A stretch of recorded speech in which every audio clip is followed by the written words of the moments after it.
Nasa 100 PNP personnel sa Central Visayas isinailalim sa training ng COMELEC para maging standby na electoral board sa nalalapit na 2025 midterm elections.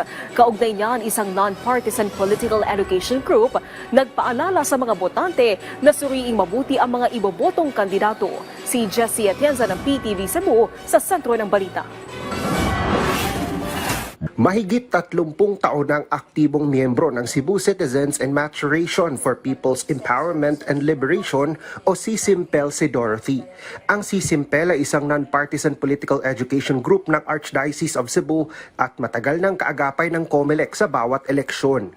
Nakatutok sila sa voters' values formation at nag-oorganisa ng mga forum at engagements para magabayan ng mga botante.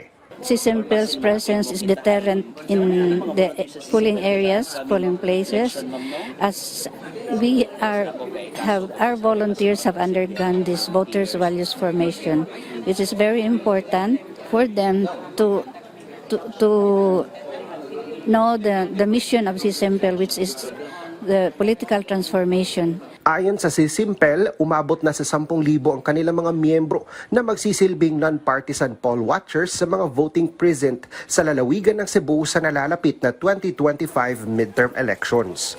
Panawagan naman nila sa kanilang mga miyembro at maging sa mga botante, kilatisin ng mabuti ang mga kandidato.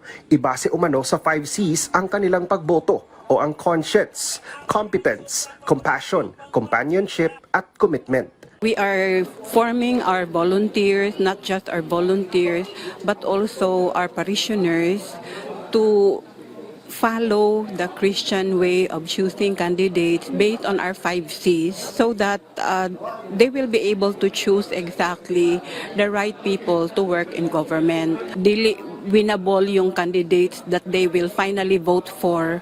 They still have to vote for them because one good vote is a vote for good governance. Samantala, nasa 100 mga PNP personnel sa Central Visayas ang isinailalim na sa training ng COMELEC na maaaring mag-function bilang electoral board kung sakaling kakailanganin.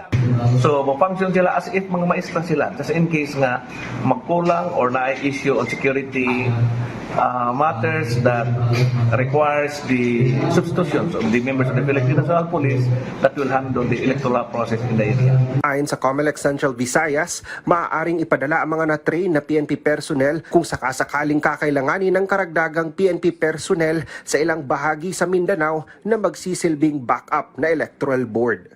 Mula sa PTV Cebu, Jessie Atienza para sa Pambansang TV sa Bagong Pilipinas.